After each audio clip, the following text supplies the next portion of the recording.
اللہم صلی علی محمد وعلی آل محمد۔ والد صاحب کی طرف سے ہبہ کی ہوئی زمین پر میں نے گھر بنایا، والد صاحب ابھی حیات ہیں، باقی بہن بھائیوں کا کہنا ہے کہ اس زمین کی قیمت بعد میں ہمارے وراثت کے طور پر ادا کی جائے۔ جی بالکل ٹھیک کہہ رہے ہیں میں وہ زمین اپنے والد کو واپس کرنا چاہتا ہوں اور اس پر تعمیر کیے ہوئے گھر کی موجودہ قیمت وصول کرنا چاہتا ہوں، کیا یہ جائز ہے؟ جی کریں، اس طرح یہ جان چھڑا لیں۔ ابھی ہو سکتا ہے اس وقت آپ کو اندازہ نہ ہو کہ یہ آپ نے کتنا غلط کام کیا ہے، کیونکہ بخاری مسلم میں حدیث ہے، ایک صحابی اپنے بیٹے کو لے کے حضور کے پاس آئے اور کہا یا رسول اللہ گواہ ہو جائیں، یہ بڑا میرا تابع فرمان بچہ ہے، میں نے اسے ایک غلام گفٹ کیا۔ حضور نے فرمایا تو نے باقی اولاد کو بھی ایک ایک غلام گفٹ کر دیا؟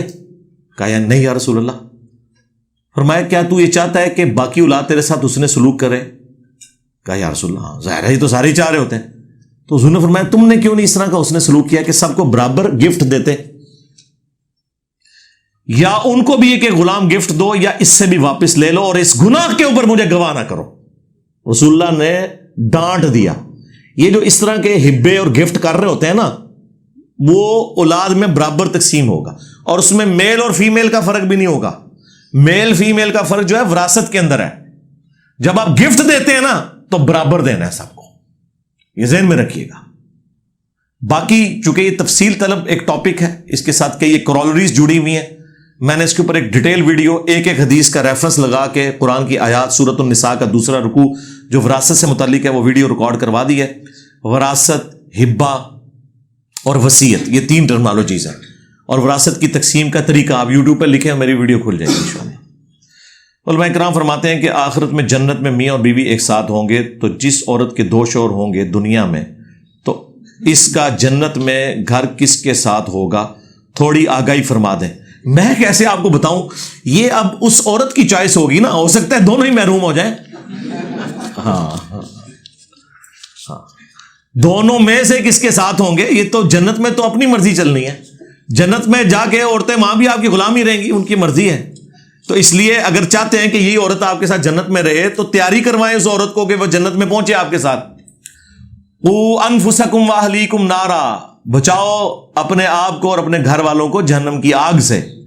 ہاں یہ نہ ہو کہ آپ جنت میں ہو اور عورت جہنم میں ہو، تو پھر یا خدا نہ خواستہ آپ جہنم میں اور عورت جنت میں ہو تو پھر آپ کیا کریں گے؟ تو تیاری بھی اس کے لیے کریں، باقی ادھر جا کے دیکھیں گے، ادھر تو میں کوئی نہیں بتا سکتا۔ فرض نماز کے بعد امام صاحب کی اجتماعی دعا کرنا ثابت ہے یا نہیں؟ اس کے اوپر میری ویڈیوز ریکارڈ ہیں۔ فرض نماز کے بعد اجتماعی دعا جو کرتے ہیں دیوبند اور بریلوی حضرات ریگولر روٹین کے ساتھ، وہ خود بھی مانتے ہیں کوئی نہیں ثابت، آپ ان سے پوچھ لیں، وہ آپ کو یہ بتائیں گے کہ یہ جائز ہے اور دعا کوئی گناہ کا کام تو نہیں، وہ اور طرف چل پڑیں گے۔ ان کو کہ سرکار پھر تو گناہ کے اور بھی بہت سارے کام ہیں جو نہیں ہیں، مثلا عید کی نماز سے پہلے اذان دینا، اذان دینا کیا گناہ کا کام ہے؟ بخاری مسلم میں حدیث ہے اذان کی آواز سے شیطان بھاگ جاتا ہے، اس کی ہوا خارج ہو جاتی ہے۔ تو بعض لوگوں نے تو صرف عید کی نماز پڑھنی ہوتی ہے، عید والے دن تو اذان ضرور ہونی چاہیے، تو آپ کو بتائیں گے کہ نہیں، وہ نبی علیہ السلام نے نہیں دی۔ تو جو کام رسول اللہ نے نہیں کیا اس کیس میں تو آپ مان رہے ہیں دین کے معاملات میں۔ باقی جو آپ کے دنیاوی معاملات ہیں نا، ان کے اندر تو مسلم میں حدیث ہے انتم اعلم بامر دنیاکم، دنیا کے کاموں کو تم بہتر سمجھتے ہو، اس میں صرف آپ نے یہ دیکھنا ہے کہ منع نہ ہو۔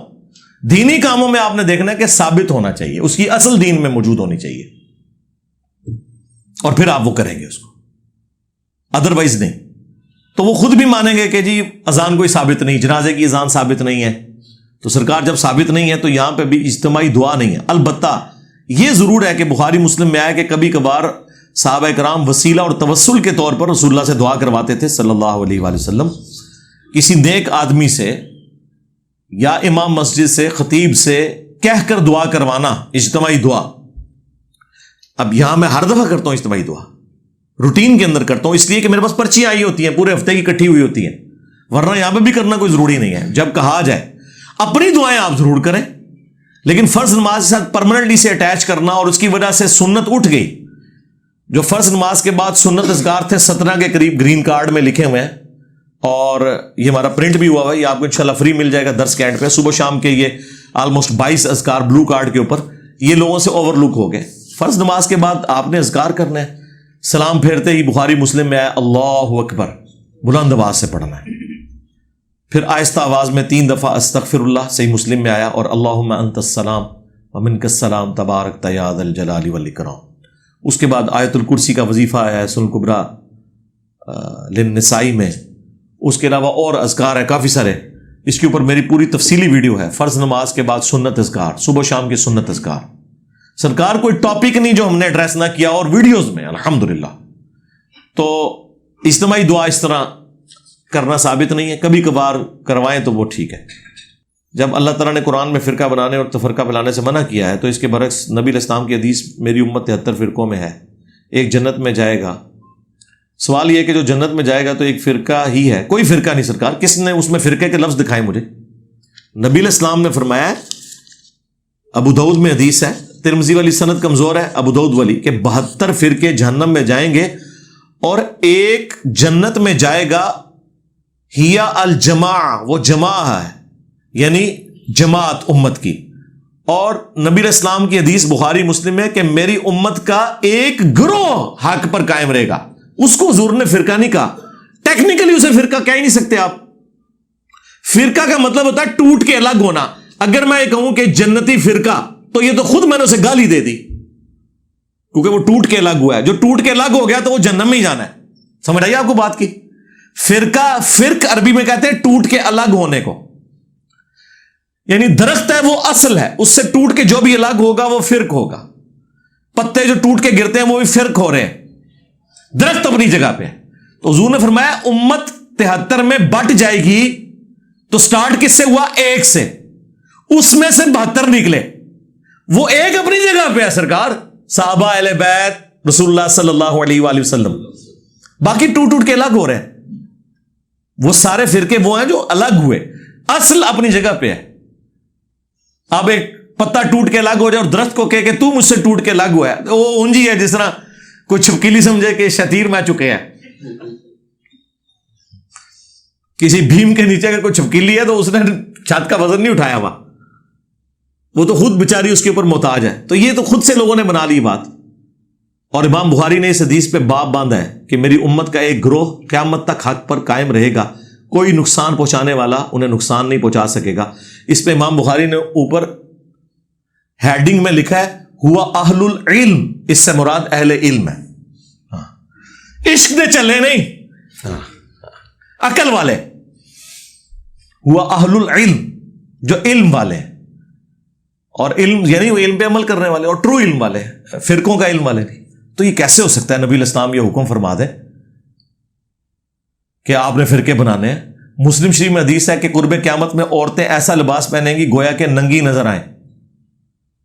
تو کیا نبی السلام یہ حکم دے رہے تھے کہ جب قیامت کا وقت قریب آئے تو عورتوں کے لباس اتار لینے، یہ چست لباس پہنانے؟ نہیں، یہ آپ ایک خبر دے رہے تھے کہ یہ برا کام ہوگا، مطلب یہ اس سے بچنا۔ تو نبی الاسلام نے یہ خبر دی ہے کہ امت 73 میں بڑھ جائے گی، بچنا ایک ہی حق پہ ہوگا جو نبی الاسلام کے زمانے سے چل رہا ہے، بریلوی نہیں سوری دیوبندی۔ اب بریلوی بات کریں گے تو دیوبندی کہیں گے وہ تو 1904 میں منظر اسلام بریلی کا مدرسہ بنا ہے، دیوبندی بریلوی کہیں گے نہیں وہ تو 1866 میں بنا ہے، اہل حدیث وہ کہیں گے وہ تو ملکہ وکٹوریہ نے رجسٹر کروایا ہے جی انہوں نے۔ اس زمانے میں مسلم، آج بھی مسلم الحمدللہ، ہم کسی کی تکفیر نہیں کرتے، لیکن اصلاح کی تو بات ضرور کریں گے نا۔ ملت ابیکم ابراہیم ہوا سماکم المسلمین، پیروی کرو ابراہیم کی ملت کی جنہوں نے تمہارا نام مسلم رکھا، من قبل وفی ھذا، قرآن کے نزول سے پہلے اور اس قرآن میں بھی اللہ نے تمہارا نام مسلم رکھا۔ یہاں پہ نام کے طور پر آیا ہے مسلم، صفت کے طور پہ نہیں۔ ویسے ہم کسی کو کہتے ہیں نا جی یہ جو آیت ہے وَلَا تَمُوتُنَّ إِلَّا وَأَنْتُمْ مُسْلِمُونَ، دیکھنا تمہیں موت نہ آئے مگر اس حال میں کہ تم مسلم مرنا، وہ کہتے ہیں یہاں مسلم سے مراد یہ نہیں کہ تم نے مسلمان مرنا ہے، یہاں مسلم سے مراد یہ ہے کہ اللہ کے تابع فرمان ہو کے مرنا۔ تو کنی کترا جاتے ہیں۔ لیکن سورۃ الحج کی جو آخری آیت ہے 78، یہاں تو کوئی بات ہی نہیں بچتی، ملت ابیکم ابراہیم ہوا سماکم المسلمین، پیروی کرو اپنے باپ ابراہیم کی جنہوں نے تمہارا اسم سماکم، تمہیں نام دیا تھا مسلمین، من قبل، اس قرآن سے پہلے، وفی ھذا، اور اس کتاب میں ہم بھی تمہارا نام مسلم رکھ رہے ہیں۔ یہ کہہ رہے ہیں نہ ہم نے اللہ کی ماننی ہے نہ ابراہیم کی ماننی ہے۔ تو جو اللہ کی نہیں مان رہا، ابراہیم کی نہیں مان رہا تو وہ پھر شیطان کا ہی پیروکار ہے. ہم تو خود دین ابراہیمی کے اوپر ہیں. ہمیں حکم اللہ تعالیٰ نے دیا لقد کان لکم فی رسول اللہ اسوۃ حسنہ, تمہارے لیے رسول اللہ کی زندگی میں بہترین نمونہ ہے. اور قرآن میں رسول اللہ اور ان کے ساتھیوں کو کہا گیا آپ کے لیے ابراہیم کی زندگی میں بہترین نمونہ ہے. ہمارے نبی جو ہے وہ خود ملت ابراہیمی کے اوپر ہیں. قل اننی ہدانی ربی الی صراط مستقیم, اے نبی تم فرما دو, اعلان کر دو کہ بے شک میرے رب نے تو مجھے سیدھا راستہ دکھا دیا ہے. دینا قیما ملت ابراہیم حنیفہ, جو کہ قائم ہے ابراہیم علیہ السلام کی ملت پہ جو سب سے ٹوٹ کے ایک اللہ کے ہو گئے تھے. حنیفہ وما کان من المشرکین, اور وہ مشرک نہیں تھے. قل ان صلاتی و نسکی و محیای و مماتی للہ رب العالمین, اے نبی تم فرما دو کہ بے شک میری نماز, میری قربانی, میرا جینا, میرا مرنا سب اس اللہ کے لیے جو سارے جہانوں کا پالنے والا ہے. وَبِذَلِكَ أُمِرْتُ, اور مجھے اسی بات کا حکم ہوا ہے. وَأَنَا أَوَّلُ الْمُسْلِمِينَ, کہ سب سے پہلے میں مسلم بنوں. رسول اللہ کو کہا جا رہا ہے آپ کو حکم ہوا ہے یہ صلی اللہ علیہ وآلہ وسلم. اور نہیں جی ایک فرقہ تو ہونا چاہیے تھا نا جی, جو یہ کہہ رہا ہونا اس کو اس کے اپوزٹ فرقے کا نام بتا دیا کریں. اگر دیوبندی کہے نا تو اسے کہ ٹھیک ہے پھر میں بریلوی ہونا, نہیں وہ گمراہ ہے. اور ان کو تھوڑے بارے جو بھی یہ سوچتے ہیں کوئی بریلوی کہنا, اور یہی آپ کیا کریں, ہم کہتے ہیں نہیں عالم سے مسئلہ پوچھیں, عالم ہو. اگر یہ بریلوی کہہ رہا ہے اسے کہیں جی بس آج کے بعد میں نے جو کچھ الیاس گھمن صاحب فرمائیں گے نا بس میں نے وہی ماننا. وہ کہے گا گمراہ ہے جی, ادھر گالی نہ کرو ان کو, تو جاہل ہو عالم تو انہوں کہہ رہے ہیں. اور اگر کوئی دیوبندی کہہ رہا ہو نا عالم سے پوچھ کے چلے, اسے کہ جی آج کے بعد میرے عالم جو ہے ڈاکٹر طاہر القادری ہیں جن کی کتابیں دنیا کی کئی یونیورسٹی میں پڑھائی جا رہے ہیں, عالم دی عین ہی مر جائے گی ہوتی, پھر چھڑ دو گمراہ. تو یہ چھوڑ دیں ان کو میرے بھائی. سرکار ان کے اندر تو وہ حوصلہ نہیں ہے جو دنیاوی ٹیچرز کے اندر ہے. میں نے کوئی بھی دنیا کا پروفیسر نہیں دیکھا کہ جسے آپ کتاب سے ریفرنس دیں اور آگے آپ کو کتے کی طرح پڑ جائے. شکریہ ہی آپ کا ادا کرے گا, کنفرنٹ نہیں کرے گا اس سے کہ یہ غلط لکھا ہے. وہ بات جو سینہ بسینہ میرے سینے سے جا رہی ہے وہ ٹھیک ہے, وہ کہے گا نہیں بک کو فالو کریں, مجھ سے غلطی ہوئی ہے. یہی ہے نا. میں نے بڑے بڑے ہارڈ لائنر قسم کے جو ٹیچرز تھے نا ہماری یونیورسٹی میں, کبھی ان کی بھی غلطی نکالی ہے نا تو انہوں نے ہمیشہ تھینک یو بولا ہے. مولوی کی غلطی نکالیں کہتا ہے تھینک یو, کہنے کی بھی ضرورت نہیں ہے. ساتھ بیٹھے ہوئے چلے, آپ کو عالم سے بات کرنے کی تمیز نہیں, آپ ذرا کمرے میں تشریف لے آئیں. کمرے سے نہیں جانا, تقریرا کر دو باہر ممبر ہوتے, سوال پوچھو ہوتے اندر, سوال نہ جواب ہی تھے دیو نا سامنے جتنے بونگیاں ارشاد فرما کے گئے ہو. ہاں ہمیں بتاتے ہیں جی حضرت عمر سے بڑے مجمع میں لوگوں نے پوچھ لیا, آپ سے ہم کیوں نہ پوچھیں کہ 5 سال پہلے آپ ایک سائیکل کے اوپر اسلام آباد آئے تھے, آج آپ کے نیچے جو ہے وہ اتنی مہنگی گاڑیاں آ گئی ہیں اور تنخواہ آپ کی 25,000 ہے. 25,000 میں تو اس ڈرائیور کی تنخواہ اور فیول پورا نہیں ہوتا. کوئی سونے کا درخت لگایا ہوا ہے آپ نے, بس یہ پوچھ کے دیکھیں تو آپ کو عالم سے بات کرنے کی تمیز نہیں ہے. ان کے پاس یہ 1 روپے تمیز نہیں ہے. میں آپ کو چیلنج, آپ بھی یار یونیورسٹیز کالجز سے پڑھے, مجھے بتائیں آج تک کسی ٹیچر نے سوال پوچھنے پہ کسی اسٹوڈنٹ کو کہا کہ آپ کو بات کرنے کی تمیز نہیں ہے. ان کو فوراً فکر پڑتی ہے یار کوئی غلط کام نہ کر دیا ہو, ہم اس کی اصلاح کر لیں. اس طرف تو کسی کا دماغ بھی نہیں جاتا کہ یار یہ بھی کہنا ہے کہ آپ کو بات کرنے کی تمیز نہیں ہے. اس لیے کہ وہ پروفیسر, وہ ٹیچر سولوشن اینڈ پہ کھڑا ہوا ہے, یہ پرابلم اینڈ پہ کھڑے ہوئے ہیں. انہیں پتا ہے ہم 2 نمبری کر رہے ہیں, انہیں تو پتا ہے یار اگر مجھ سے غلطی ہوگی میں اپنی اصلاح کر لوں گا, اس میں کون سا ایسا مسئلہ ہے. اس لیے میں کہتا ہوں کہ دنیا میں جو علوم سکھائے جا رہے ہیں وہ بھی دینی علوم ہی ہے, سائنس کا علم بھی. قرآن اللہ کا قول ہے اور یہ کائنات اللہ کا فعل ہے. اللہ کے فعل کا علم حاصل کرنا یہ تو دین ہی ہے. لیکن ان میں آپ حوصلہ دیکھیں کہ کبھی آپ کے ساتھ کوئی شخص اس طرح کی 2 نمبری نہیں کرے گا کہ وہ اپنی کتابوں کے ساتھ غداری کر دے. آج تک کسی نے نہیں کہا کہ کسی فزکس کے پروفیسر نے سنا ہے کہ تھیوری آف ریلیٹیوٹی جو آئنسٹائن کی ہے نا ڈائریکٹ نہیں پڑھنی, آپ گمراہ ہو سکتے ہیں فزکس کی فیلڈ میں. سنیں جی کہتے آپ نے انگلش کے جو سپیلنگ ہے آکسفورڈ ڈکشنری سے نہیں پڑھنے, آپ گمراہ ہو سکتے ہیں. الٹا میری ماشاءاللہ ایک بچی کانوینٹ سے پڑھی ہے، اس نے ماشاءاللہ اس دفعہ ٹاپ بھی کیا ہے کانوینٹ میں میٹرک کے اندر. تو یقین کرے شروع سے ہی 5-6 سال کی بچی کو انہوں نے آکسفورڈ کی ڈکشنری لگا دی تھی کہ آپ ٹیچر کے اوپر ڈیپینڈنٹ نہ رہیں، اگر کوئی مسئلہ نہیں تو آپ نے ڈکشنری دیکھیں. وہ بچے شروع سے ہی خود ڈکشنری سے دیکھ کے سب کچھ حاصل کرتے ہیں. ادھر تو کوئی نہیں کہ ڈائریکٹ قرآن حدیث پڑھو گے تو گمراہ ہو جاؤ گے. حالانکہ قرآن و حدیث کا علم ہر انسان کی ضرورت ہے. انگلش سیکھنا ہر بندے کی ضرورت بھی نہیں، ڈاکٹر انجینئر بننا ہر بندے کی ضرورت بھی نہیں. جو چیز ہر بندے کی ضرورت ہے، علم دین حاصل کرنا ہر مسلمان کے اوپر جو فرض ہے، اس کے لیے آپ کہہ رہے ہیں ڈائریکٹ نہ پڑھیں. خود یہ پڑھے ہوئے نہیں ہے اور کسی کو پڑھنے نہیں دیتے. اس پہ کافی باتیں ہو سکتی ہیں. میری ایک ویڈیو ہے بلعام بن باورا، ایک یہودی عالم تھا جو گمراہ ہو گیا تھا انہی چکروں کی وجہ سے. اس کے اوپر میں نے تفصیلی ویڈیو ریکارڈ کروائی، وہ آپ دیکھ لیں. دجال کا وجود کب، کیوں اور کیسے، قیامت کے لیے دجال کا انتخاب کیوں کیا گیا؟ بھائی اللہ کی ول ہے، اس میں آپ کا کیا لینا دینا ہے؟ اتنی بڑی بڑی اللہ کی جو ول ہے وہ آپ نے مانی ہوئی ہے. اللہ تعالیٰ نے پیغمبروں کا انتخاب کیوں کیا ہے اپنی شناخت کے لیے؟ کیا اللہ تعالیٰ پیغمبروں کا محتاج ہے؟ سورہ الشعراء کے سٹارٹ میں آیا کہ اے نبی ہم چاہیں تو آسمان سے ایک ایسی نشانی ابھی نازل کر دیں کہ یہ سب کے سب لوگ ایمان لے آئیں، پیغمبر کی بھی ضرورت کوئی نہیں رہے گی. لیکن اللہ نے آزمائش کا سلسلہ شروع کیا. تو جب اللہ نے اپنی شناخت پیغمبروں کے ذریعے کروائی ہے اور اللہ کسی کا محتاج نہیں، دجال دشائی کوئی نہیں، شیطان دشائی کوئی نہیں، اللہ اپنی شناخت پیغمبروں کے ذریعے کروا رہا ہے جو کسی کا محتاج نہیں ہے. Will of God. ماں باپ کو پیدائش کا ذریعہ بنایا، کیا اللہ تعالیٰ محتاج ہے کہ ماں باپ کے ذریعے انسانیت کا سلسلہ چلے؟ بنے بنائے جناب پیکج ٹین ایجرز بچے اور بچیاں آسمان سے نازل نہیں ہو سکتے تھے؟ ہو سکتے تھے. تو یہ ول آف گاڈ ہے. اور باقی یہ دجال کے اوپر آپ میری تفصیلی ویڈیو آپ دیکھ لیں.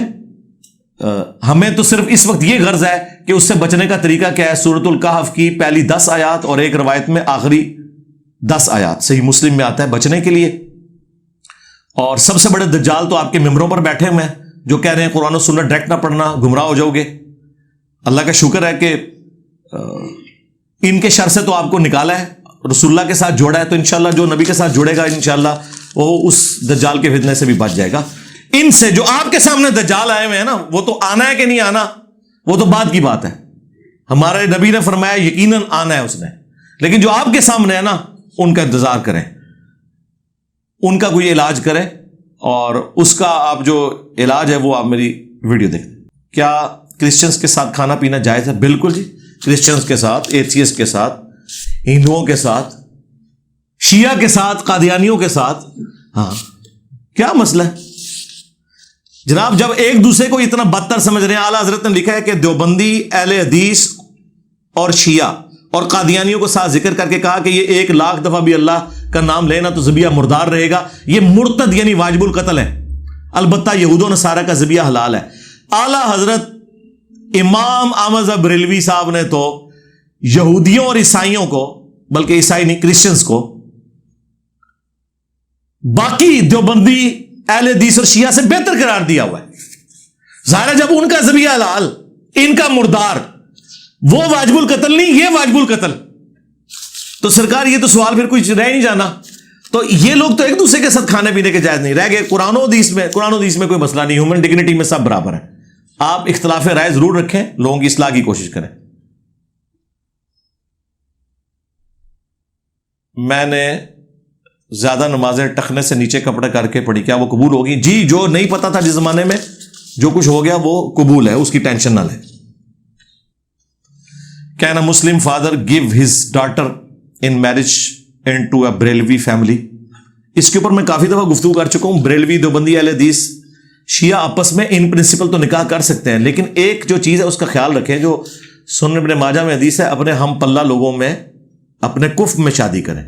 اس میں دنیاوی سٹیٹس کا بھی آپ خیال رکھیں. یہ بہت بڑا ظلم ہے کہ ایک پڑھی لکھی بچی کو آپ ایک جاہل کے انڈر دے دیں، گوار کے انڈر، صرف یہ کہ میری دادی نے بچپن ہی رشتہ طے کرتا سینا تھا، وہ آپ مر گئی، پیچھے بھی مار گئی انہوں. یہ بہت زیادتی ہے. تو کف ہم پلہ، خاندان میں بھی کوشش کریں ہم پلہ. یہ کوئی قبائلی تعصب میں بات نہیں کر رہا میں، یہ جینون ایشو ہے. ہاں پڑھے لکھے لوگ ہیں، مختلف خاندانوں سے ہے، ٹھیک ہے، وقوف بن جائیں گے کیونکہ ایک دوسرے کی سوچ کو سمجھنے والے لوگ ہیں. بلکہ آج کل تو یہ بھی دیکھا کریں کہ پی ٹی آئی اور نون لیگ کی بھی آپس میں شادی نہ ہو، پوری زندگی لڑائیاں پہ رہنی تھے. ہاں، تو اس اعتبار سے کہا جاتا ہے، ادروائز شرعی طور پہ کوئی مسئلہ نہیں ہے. اگر دونوں اپنی اپنی پارٹیوں سے دستبردار ہو کے اپنے آپ کو مسلم کہیں، بریلوی دیوبندی اہل حدیث شیعہ کہنے کی بجائے، پھر تو ٹھیک ہے، وہ کوئی مسئلہ.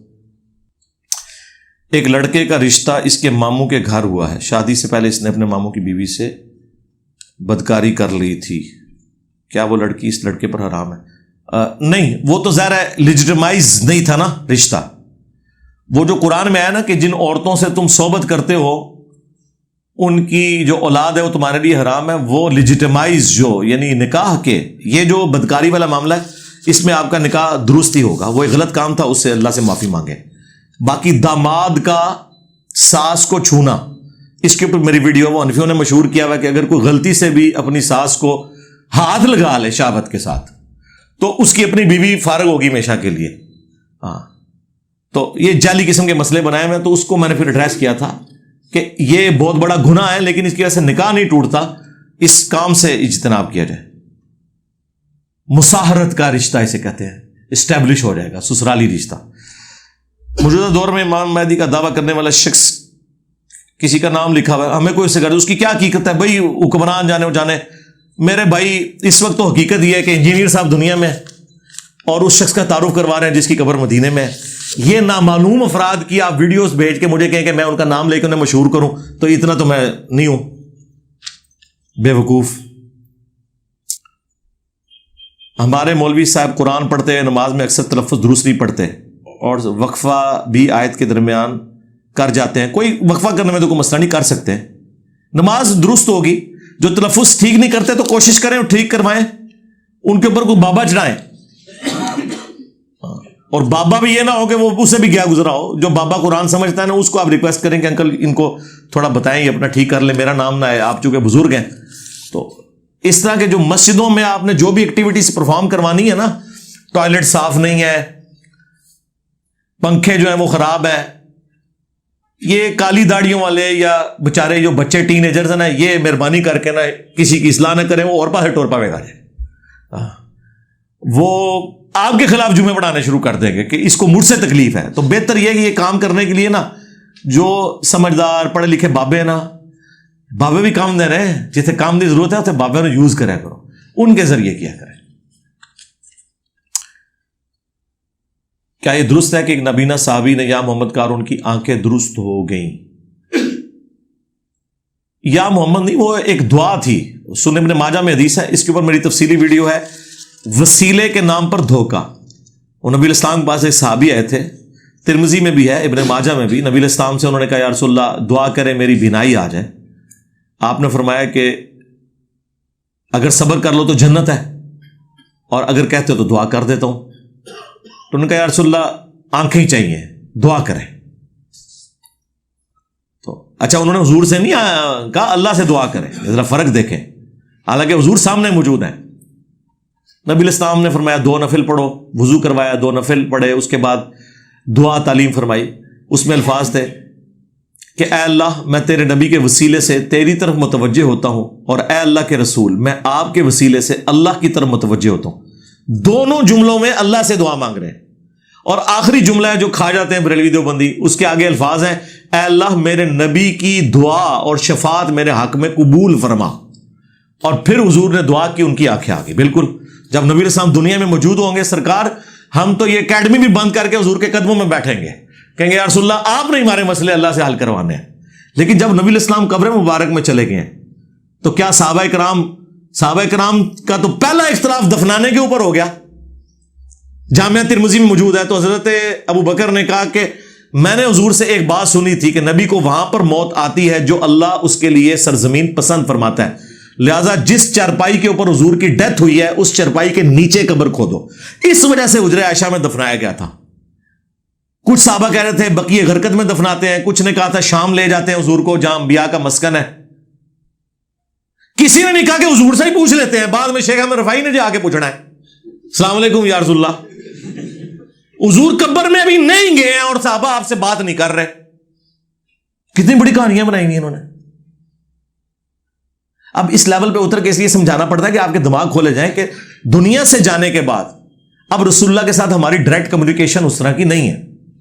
باقی میری کئی ایک ویڈیوز ہیں وہ آپ دیکھ لیں. وسیلہ کے نام پر دھوکہ, توحید کے اوپر 10 دھوکے, وہ ویڈیو دیکھ لیں. جماعت کے ساتھ کتنی مقدار میں قیام کرنے سے رکعت مل جائے گی, اس کے اوپر بھی میں آپ کو کافی دفعہ بتا چکا ہوں کہ امت کی اکثریت سوائے امام بخاری کے اور اکا دکا اور لوگوں کے اس پہ متفق ہے کہ رکوع میں رکعت مل جاتی ہے. لہذا قیام والا تو معاملہ ہی ختم ہو گیا.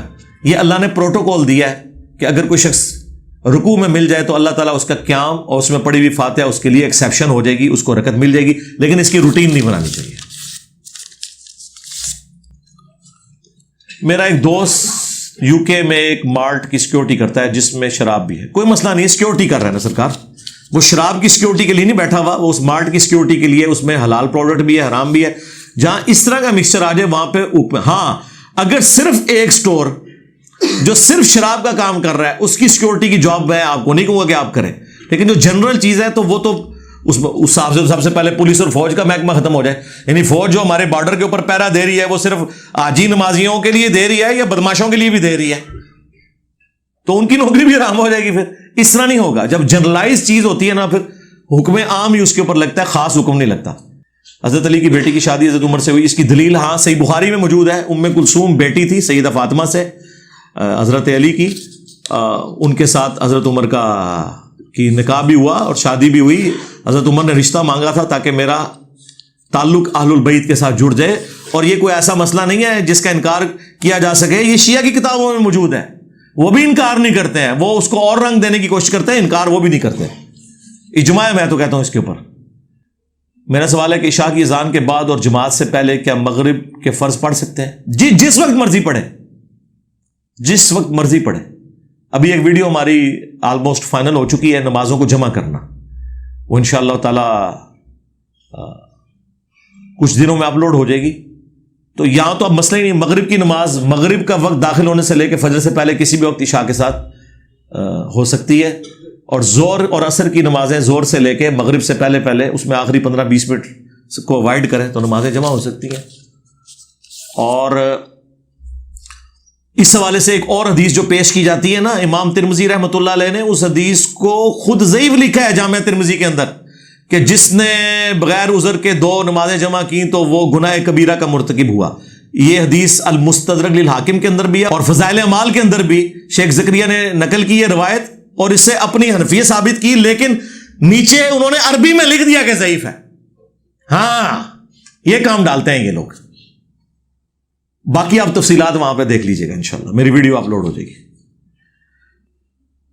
صحابہ کی وضاحت کریں, صحابہ کون ہے؟ سارے صحابہ جنت میں جائیں گے انشاءاللہ. جی, صحابہ ہر اہل ایمان جنت میں جائے گا انشاءاللہ تعالی, جس کی موت ایمان پر ہوئی.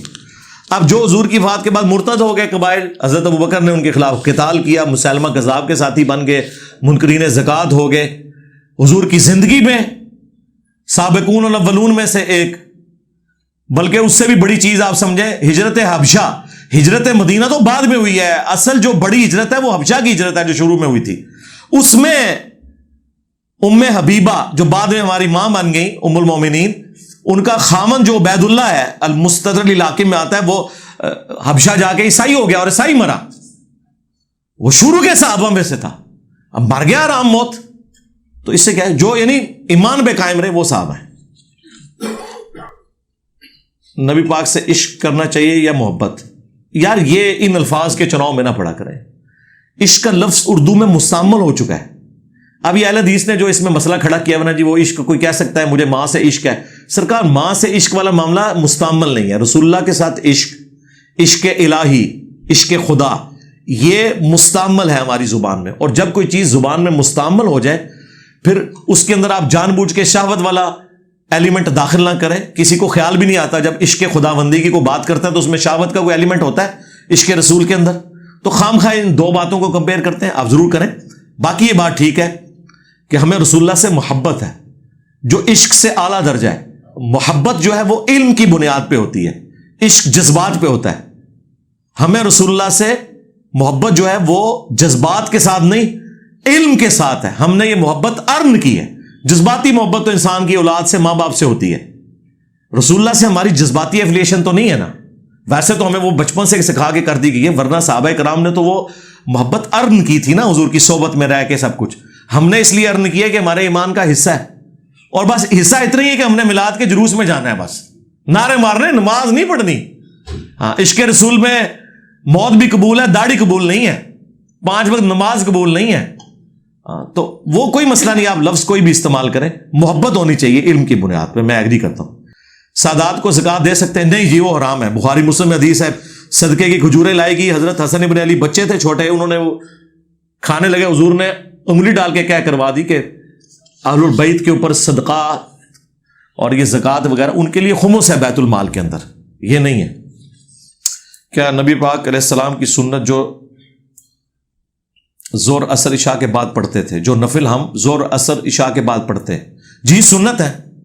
میری اس کے اوپر تفصیلی ویڈیوز ریکارڈ ہیں. زور سے پہلے بھی سنت، زور کے بعد بھی سنت، اثر سے پہلے بھی سنت، اثر کے بعد بھی سنت، عشاء کے بعد بھی جو یہ نفل پڑھے جاتے ہیں یہ سنت ہے. باقی وہ ضروری نہیں ہے وہ جس طرح انہوں نے سنت اور نفل کو الگ کیا ہوا ہے. حدیث میں تو سنت اور نفل ایک ہی چیز کے لیے آتا ہے، نفل ہی آتے ہیں. جو مسلم میں حدیث ہے، نبی علیہ السلام 12 رکعتیں پڑھتے تھے، اور فرمایا کہ جو مسلم کے الفاظ ہیں، جو 12 رکعتیں دن رات میں پڑھ لے اسے جنت میں محل ملے گا. 2 فجر سے پہلے، 4 زور سے پہلے، 2 زور کے بعد، 2 مغرب کے بعد، 2 عشاء کے بعد، وہ سنت موقتہ. ترمذی میں اور ابن ماجہ میں ہے کہ جو زور سے پہلے 4 اور بعد میں پڑھے، اللہ تعالیٰ نے اس پہ جہنم کی آگ حرام کر دی ہے. تو زور میں آپ بعد میں 4 رکعتیں بھی پڑھ سکتے ہیں، 2 کر کے بھی، اکٹھی بھی 4.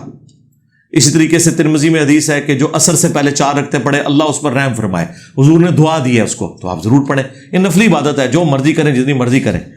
بدعت اس معاملے میں آتی ہے جب آپ اجتماعی باتیں کرتے ہیں، آپ صلاۃ و تسبیح کی جماعت کروانا شروع کرتے ہیں. ویسے پڑھیں صلاۃ و تسبیح، جماعت نہیں کروائیں گے.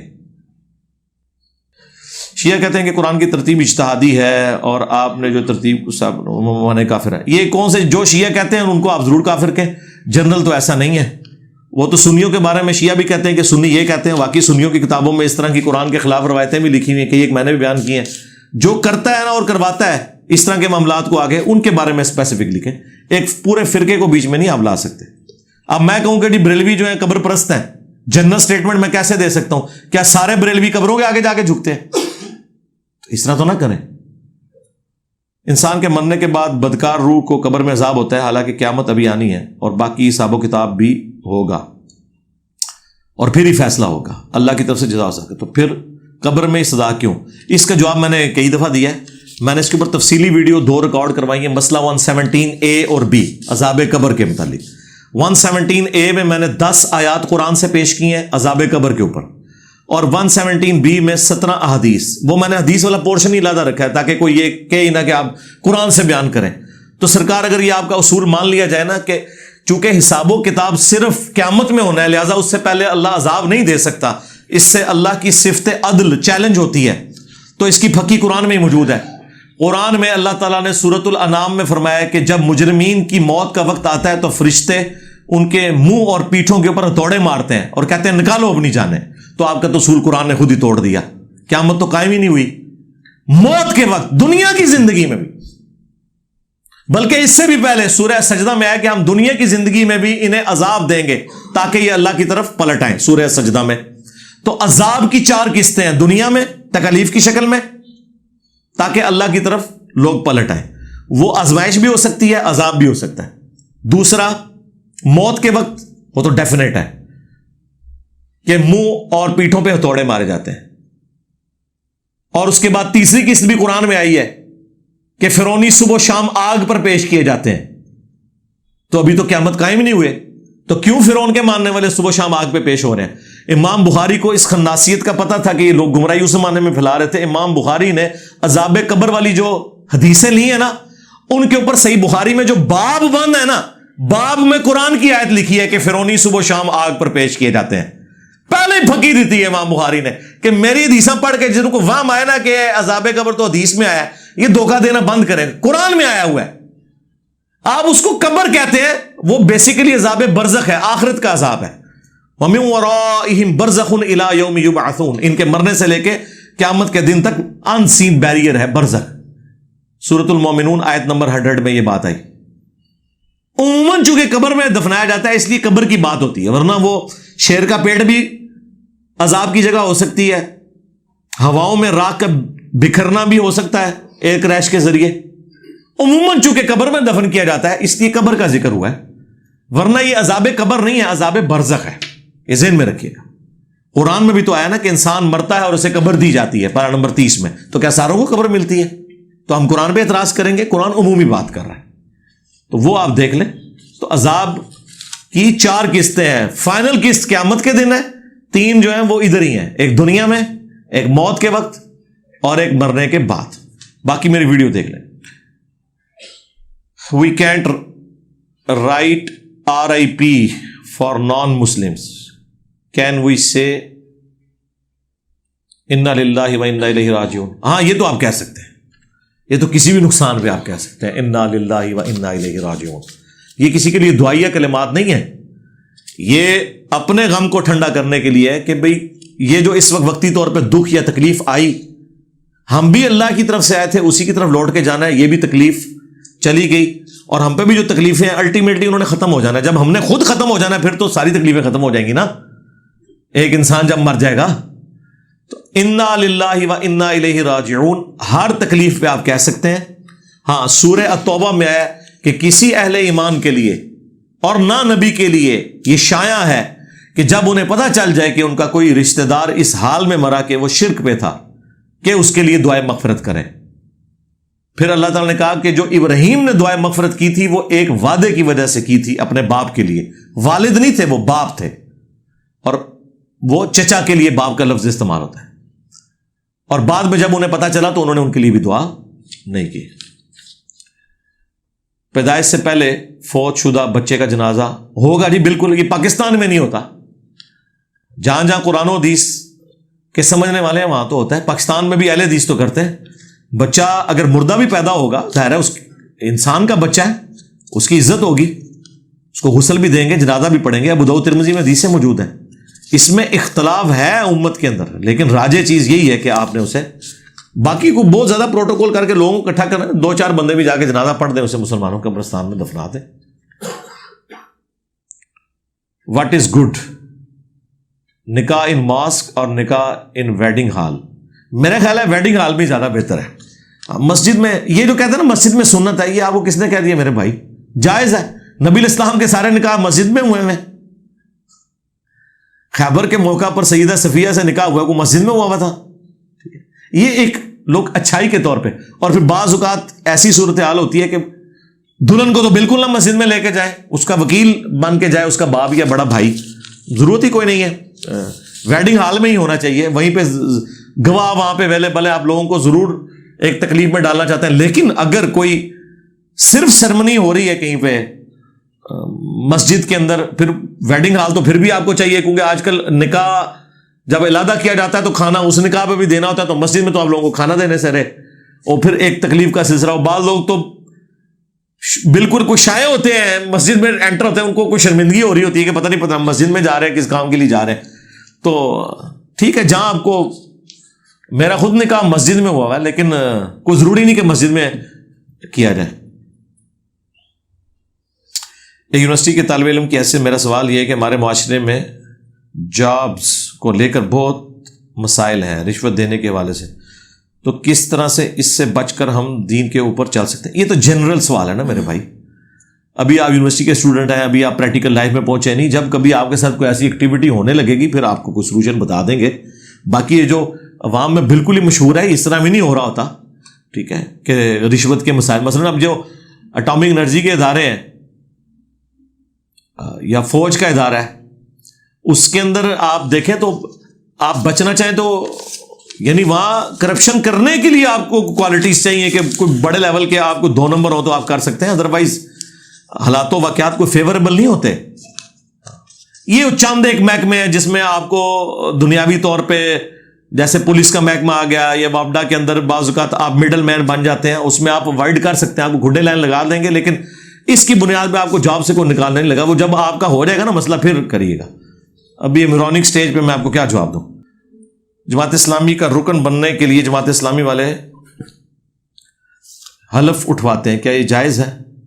اب مجھے وہ الفاظ ایگزیکٹلی تو نہیں پتا، اگر اس کے اندر کوئی قرآن و سنت کے خلاف الفاظ ہیں تو آپ بے شک نہ اٹھائیں، اگر قرآن و سنت کے مطابق ہیں تو حلف تو آج کل عمران خان صاحب بھی لے رہے ہیں، رات کو انہوں نے پھر لیا، وہ حلف میں جو کچھ لکھا ہوا ہے بالکل ٹھیک لے رہے ہیں، بس یہ ہے کہ وہ خود بھی کاش اپنی حکومت کے اندر اس کے اوپر عمل کر رہے ہوتے تو جو حکومت سے اتارے جانے کے بعد ان کو تکلیفیں اٹھانی پڑی ہیں وہ نہ اٹھانی پڑتی.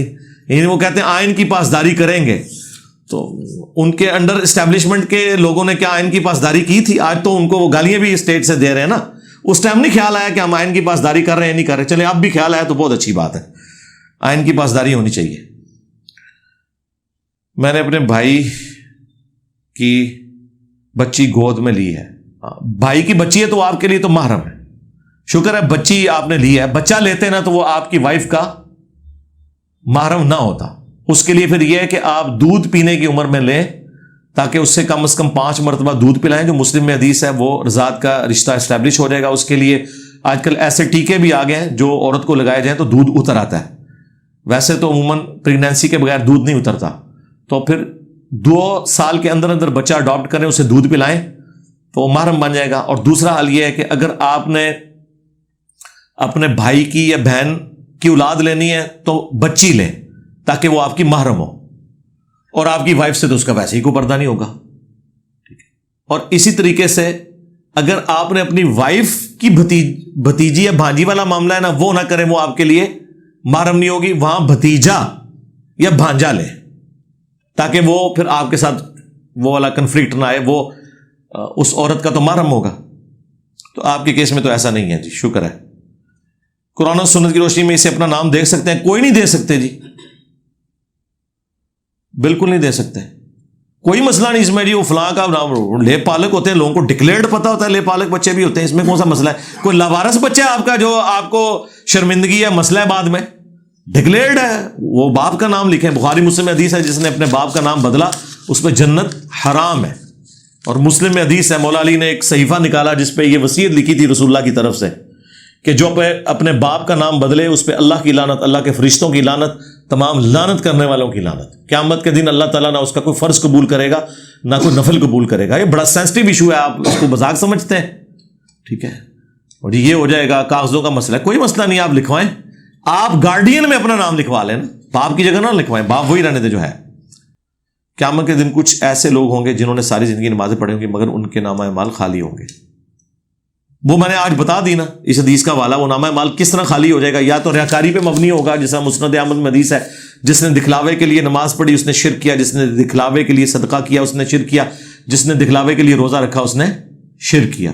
اور یا پھر یہ حقوق العباد اس نے ادا نہیں کیے ہوں گے، اس کا نامہ اعمال جن لوگوں کے اس نے حق دینے ہوں گے وہ ایک ایک کر کے ساری نیکیاں اس کی لے اڑیں گے اور وہ خالی ہاتھ رہ جائے گا.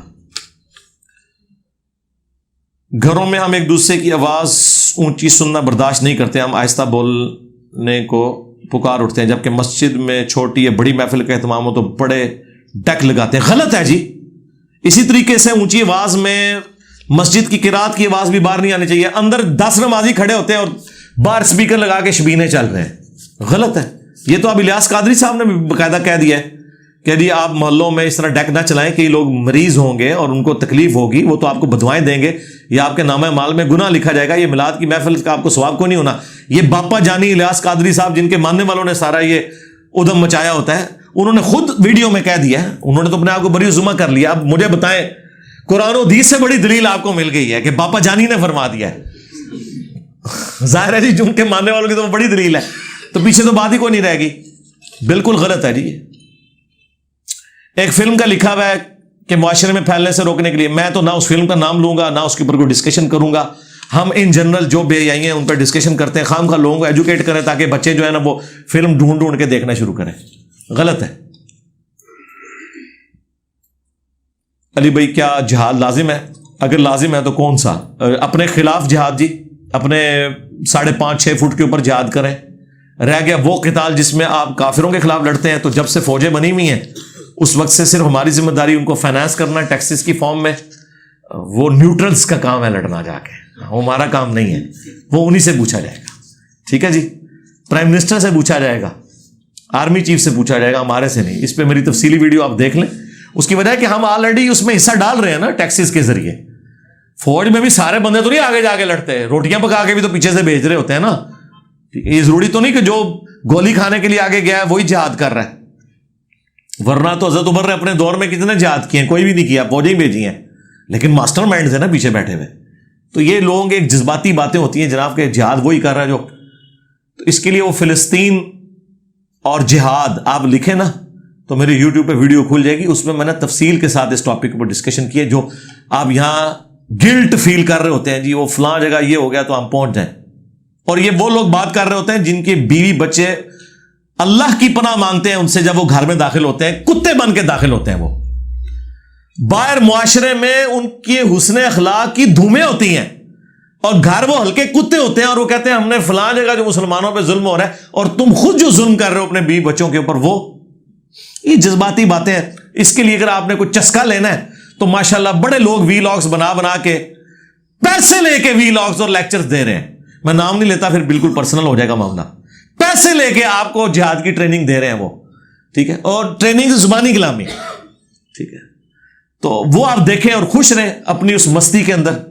جب آپ کا دل کرے تو آپ وہ لگا کے بیٹھ جائے کریں, جس طرح بچے جو پب جی کی گیم لگا کے بیٹھ جاتے ہیں, آپ ایسے لوگوں کے وی لاگز لگا کے بیٹھ جائے کریں جو نہ خود کبھی جہاد کیا نہ ان کی اولادیں کبھی جہاد میں جائیں گی, لوگوں کے مال اور لوگوں کی اولاد کے ذریعے اللہ کی راہ میں جہاد کرتے ہیں, اور قرآن کہتا ہے اپنی جان اور اپنے مال کے ذریعے جہاد کرو, ٹھیک ہے. تو وہ وی لاگز دیکھا کرو, میرا ٹائم نہ ضائع کرو. اسٹاک مارکیٹ میں شیئرز خریدتے ہوئے میچور ہونے سے پہلے فروخت کیے جا سکتے ہیں, اگر تو قانوناً یہ جرم نہیں ہے تو آپ ضرور کریں, کوئی مسئلہ نہیں ہے. ظاہر ہے وہ شیئرز کسی کموڈٹی کے ہی اگینسٹ ہوتے ہیں نا, یا کسی کمپنی جو کہ کوئی پروڈکٹ بنا رہی ہے اس کے اندر آپ کی انویسٹمنٹ ہوتی ہے نا, بشرطے کہ وہ حلال پروڈکٹ بنا رہی ہو تو آپ اس میں انویسٹمنٹ کرتے ہیں اور اس کو بیچ دیتے ہیں, ٹھیک ہے. یہ آج کا جو لوگوں کے دماغ میں آ گیا ہوا ہے نا بعض, کہ جی وہ جب تک فزیکلی کوئی چیز ایگزسٹ نہ کرے تو ہم, اب وہ کیسے, اب بھائی سب کچھ سافٹ ہی تو ہو رہا ہے, کرنسی سافٹ ہو چکی ہوئی ہے. یعنی میں پچھلے آلموسٹ 17 سال سے اسلام آباد اور جیلم میں اپنے گھر کے سارے بل آن لائن جمع کرواتا ہوں, نہ بینک سے پیسے نکلواتا ہوں اور نہ فزیکلی جا کے جمع کرواتا ہوں, لیپ ٹاپ کے ذریعے ان کے سافٹ ویئر کے تھرو انٹر ہو گئے تو ایک جگہ سے دوسری جگہ ٹرانسفر ہو گئے. تو اس میں کون سا مسئلہ کھڑا ہو گیا؟ دنیا میں اب کاروبار کا سلسلہ یہی چل رہا ہے نا, اسی میں کرپٹو کرنسی ہو یا باقی کرنسیز کی جو بھی فارم ہے جس کے پیچھے گارنٹی کھڑی ہوئی ہو گورنمنٹس کی, آپ کے ساتھ غرر اور دھوکہ ہونے کے چانس نہ ہو, اور ایسی کمپنیز کے شیئرز ہوں جو حلال کام کر رہی ہوں, پروڈکٹ بھی حلال ہو, تو یہ کاروبار میں انویسٹمنٹ کا ذریعہ ہے. اور یہ بھی عوام میں ایک عجیب مشہور کر دیا جی محنت کے بغیر جو کمائی ہے نا جی وہ حرام ہے, تو پھر سارے ہی آپ حرام کمائی کر کے بیٹھے ہوئے ہیں. بھائی 8 سے 15 سال پہلے آلموسٹ سونا جو ہے وہ 10-15 ہزار روپے تولا تھا, آج 1.5 لاکھ روپے تولا ہو چکا ہے. تو آپ کے گھر میں اگر 5 تولے سونا تھا تو اس کی قیمت تو 10 گنا بڑھ چکی ہے, تو سارے حرام کے مرتکب ہو گئے نہیں. صحابہ کرام اپنی زمینیں دیتے تھے کرائے کے اوپر, لوگوں کو محنت لوگوں کی ہوتی تھی, سلیپنگ پارٹنر کے طور پر وہ اس کا پروفٹ استعمال کرتے تھے, تو کیا ان کی کمائی حرام کی ہوگی؟ نہیں. مداربہ ہو, مشارکہ ہو, ونس پروڈکٹ بیچ میں انوالو ہو جائے تو پھر وہ جتنے معاملات ہیں, تو اس کے لیے دقت نظر کی ضرورت ہے. اس کے لیے آپ میری ویڈیو دیکھ لیں, حلال اور حرام کاروبار کے 4 اصول, فوریکس ٹریڈنگ بھی لکھیں تب بھی وہ ویڈیو کھل جائے گی. میں نے ان پرنسپل ایک ایک چیز اس میں بتائی ہے. آپ دنیا کا کوئی کاروبار اٹھائیں, اس میں فٹ کریں, جیسے وہ فنکشن اپلائی ہوگا آپ کے سامنے رزلٹ آ جائے گا کہ یہ حلال ہے یا حرام ہے. وہ بنیادی اصول میں نے بتا دیے 4. صحیح بخاری کی حدیث کی تشریح کر دیں, قوم اور جلسہ میں کتنی دیر ٹھہرنا چاہیے, واجب ہے یا مستحب ہے؟ نہیں واجب ہے, سب کا اجماع ہے جی اس کے اوپر, بلکہ نبی الاسلام نے حکم فرمایا ہے. یہ جو آپ نے حدیث بیان کی اس سے بھی زیادہ ایک اور سینسٹیو حدیث ہے صحیح بخاری کے اندر, 6251 نمبر حدیث. نبی الاسلام نے ایک صحابی کو دیکھا, وہ تیزی سے نماز پڑھ رہے تھے. نماز پڑھ کے رسول اللہ کی خدمت میں حاضر ہوئے, السلام علیکم کہا, آپ نے کہا وعلیکم السلام ورحمۃ اللہ. نماز پھر سے پڑھو, تم نے نماز نہیں پڑھی, حالانکہ نماز پڑھ کے آیا تھا. اس نے نہیں کہا یا رسول اللہ میں نے تو نماز پڑھ لی ہے, دوبارہ پڑھی, دوسری بار، تیسری بار بھی ایسے ہی ہوا. چوتھی بار اس نے کہا یا رسول اللہ مجھے پھر طریقہ بتا دیں. تو نبی علیہ السلام نے فرمایا کہ جب تم نماز کے لیے کھڑے ہو طہارت کے بعد قبلہ رخ، تو اطمینان کے ساتھ کھڑے ہو، تکبیر کہہ کے نماز کو شروع کرو، اس کے بعد قرات کرو اور پھر سکون کے ساتھ رکوع میں جاؤ اور رکوع سے سیدھے کھڑے ہو جاؤ یہاں تک کہ تمہاری ہر ہڈی اپنی نارمل پوزیشن کے اوپر آئے. پھر تسلی سے سجدہ کرو، پھر 2 سجدوں کے درمیان تسلی سے بیٹھو اور پھر دوسرا سجدہ کرو اور پھر دوسرے سجدے کے بعد بھی تسلی سے بیٹھو اور پھر اگلی رکعت کے لیے کھڑے ہو. اس میں دونوں جلسوں کا حکم ہے، 2 سجدوں کے درمیان بھی اور 2 سجدے کرنے کے بعد بھی، جسے جلسہ استراحت کہتے ہیں، تھوڑی دیر آرام کرنے کا. اچھا، مسلم شریف میں جو اس کی حدیث کا ایک طریق ہے نا، اور بخاری میں بھی ایک آ جگہ، اس میں دوسرے سجدے کے بعد بیٹھنے کا ذکر نہیں ہے، اس میں ہے کہ کھڑے ہو جاؤ. تو بعض لوگ اس حدیث کا سہارا لے کے یہ کہتے ہیں کہ دوسرے سجدے کے بعد بیٹھنا سنت نہیں ہے، تو یہ بالکل غلط ہے، وہ عدم ذکر ہے. اور یہ حدیث کے ادنا سے اسٹوڈنٹ کو بھی پتا ہے کہ جب چیزوں کا عدم ذکر ہوتا ہے تو امپلائڈ ہوتا ہے کہ وہ چیزیں بیچ میں شامل ہیں. ہم نے ساری حدیث کو جمع کر کے ایک پورے کا پورا معاملہ سامنے رکھنا ہوتا ہے، ورنہ اس حدیث کے اندر تو سبحان ربی العظیم، سبحان ربی الاعلیٰ، التحیات للہ والصلوات والطیبات، اس کا ذکر ہی نہیں ہے. صرف حضور نے وہ چیز ہائی لائٹ کی جو کہ اس کی غلطی تھی. مثلا یہاں پہ آپ آتے ہیں اور آپ کو بعض لوگوں نے ناشتہ بھی کیا ہوگا، بعض نے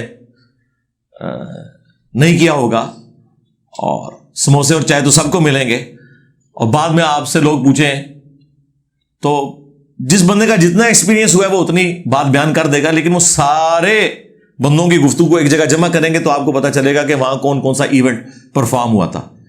لہٰذا احادیث بھی جب ساری کی ساری جمع کی جاتی ہیں تو پورے کا پورا معاملہ، ایک حدیث کے اندر تو پورا نماز کا طریقہ بھی سارے کا سارا موجود نہیں ہے، احادیث کو جمع کر کے آتا ہے. ٹھیک ہے، اور یہ بالکل واجب ہے جی قومے میں، یعنی ربنا لک الحمد کہہ کے اتنی دیر کھڑے ہونا کہ ہر ہڈی اپنی جگہ پر آ جائے. تھوڑی دیر کے لیے اسٹے کرنا، کم از کم ایک بار سبحان اللہ کے برابر تو کریں، اسی کو اسٹے کرنا کہیں گے، اور پھر آپ سجدے کے لیے جھکیں. ویسے تو بخاری مسلم میں حدیث ہے کہ اللہ کے نبی علیہ السلام رکوع کے بعد اتنی دیر کھڑے ہوتے، صحابہ کہتے ہیں کہ ہم گمان کرتے کہ نبی علیہ السلام سجدے میں جانا ہی بھول گئے جی، اور 2 سجدوں کے درمیان اتنا بیٹھتے کہ ہم گمان کرتے کہ دوسرا سجدہ کرنا بھول گئے. اور یہ نبی علیہ السلام کی فرض نماز کا حال ہے، جو آپ کی نفلی نماز ہے اس کی تو لینتھ آپ چھوڑ دیں. اور یہاں پر ماشاءاللہ کیا پڑھنا چاہیے، نعوذ باللہ، ائمہ حضرات 4 رکعتیں جو ہیں وہ 4 سے 5 منٹ میں ختم کر دیتے ہیں. اور وہ آپ نے ایک 20 تراویح والی ویڈیو بھی انڈونیشیا کی یا ملیشیا کی وائرل دیکھی ہوگی، یوٹیوب پہ رکھی ہوئی ہے، جس میں وہ نماز جس طریقے سے وہ پڑھ رہے ہیں. یہ نماز ہے، یہ تو منہ پہ مار دی جاتی ہے. مسند احمد میں حدیث ہے سب سے برا چور وہ ہے جو نماز کا چور ہے. تو صحابہ کرام نے جب پوچھا تو آپ نے فرمایا جو اپنے رکوع اور سجدے صحیح ادا نہیں کرتا وہ نماز میں چوری کر رہا ہے. 3 تسبیحات پڑھنی ہوتی ہے نا رکوع میں سجدے میں، ایک جاتے وقت پڑھتے ہیں، ایک اٹھتے وقت، اور ایک ہی درمیان میں آتی ہے. آپ سب غور کریں کبھی لوگوں کو نماز پڑھتے ہوئے کتنی تیزی سے نماز پڑھ رہے ہوتے ہیں. اور نبی علیہ السلام سکون سے نماز پڑھتے تھے. آپ نے اس طرح کی سکون کی نماز دیکھنی ہے تو حرمین میں آپ دیکھیں، حرم مکہ میں، حرم مدینہ میں کتنے سکون کے ساتھ نماز پڑھاتے ہیں. پاکستان میں بھی جو اہل حدیث مکتب فکر کے لوگ ہیں وہ نماز کافی حد تک بہتر پڑھتے ہیں. ویسے تو ان کے اندر بھی اب کافی زیادہ حنفیوں کو دیکھا دیکھی بیماری آ گئی ہے، یعنی میں نے ان 14-15 سالوں میں بڑی ان کے اندر ویریشن دیکھی ہے.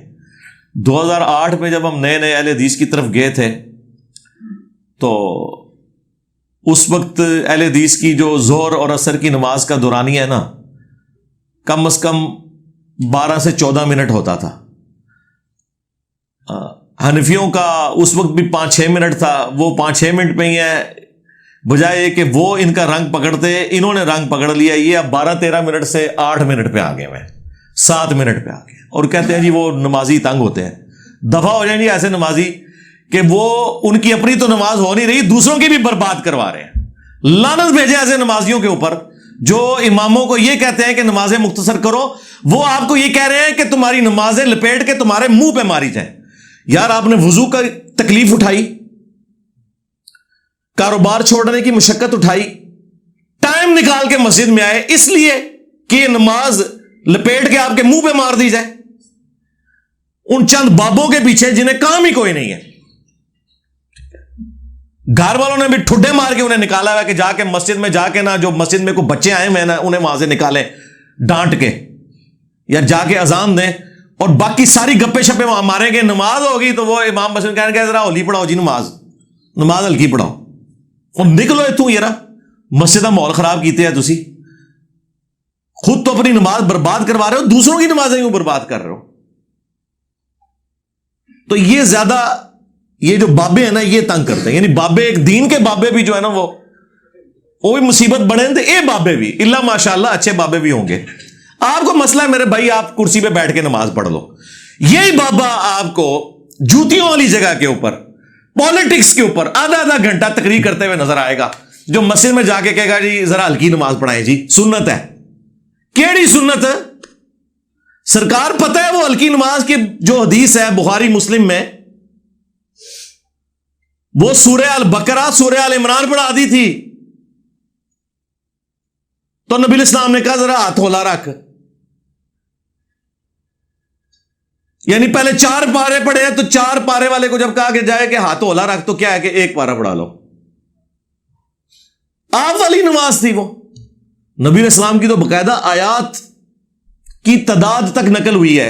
ایک تو آپ ترتیل سے پڑھتے تھے، بخاری مسلم میں آتا ہے کہ صحابہ اکرام کہتے ہیں کہ ہم ظہر میں نبی الاسلام کے پیچھے جو آپ کا قیام ہے نا وہ 30 آیات کے برابر ہوتا تھا کم از کم، اور 30 آیات کر کے نہیں، اینڈ تعلمون پتہ ہی نہیں کہ پڑھے تعلمون۔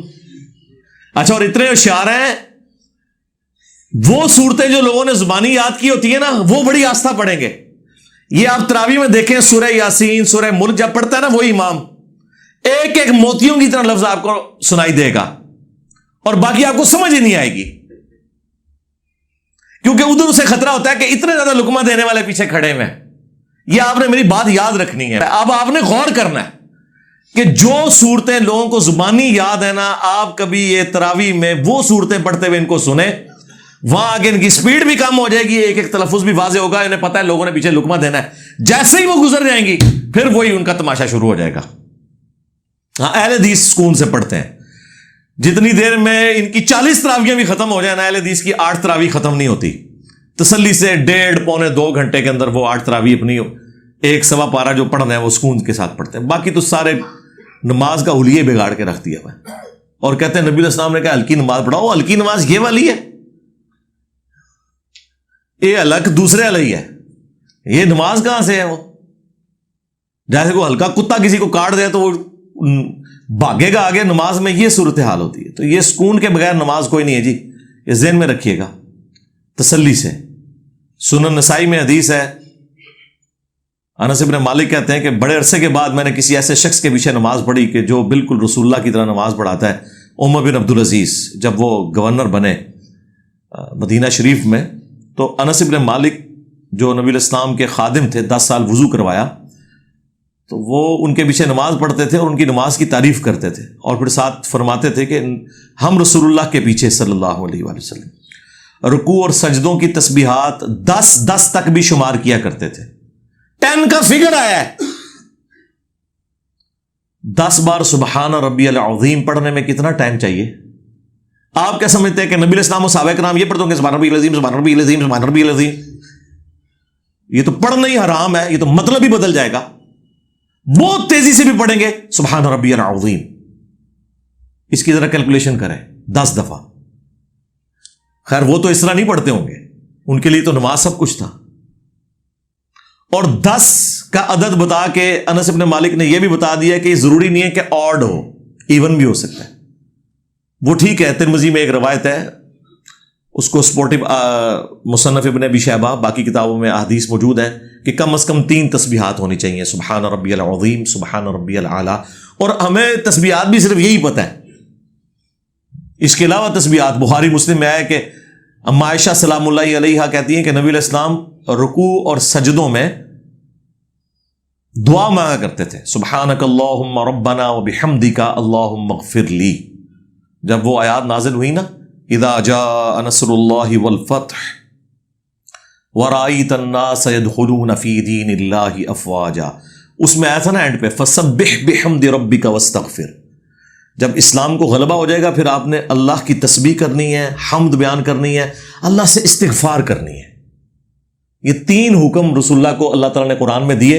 اور اما عائشہ کہتی ہیں پھر جب حضور علیہ السلام کی زندگی مبارک کے آخری دن تھے نا، جب آپ وہ نماز پڑھتے تھے نا، تو قرآن کے اس حکم پہ عمل کرتے ہوئے وہ 3 کام کرتے تھے، یعنی تسبیح بھی، حمد بھی اور استغفار بھی. سبحانک اللہم ربنا وبحمدک اللہم اغفر لی.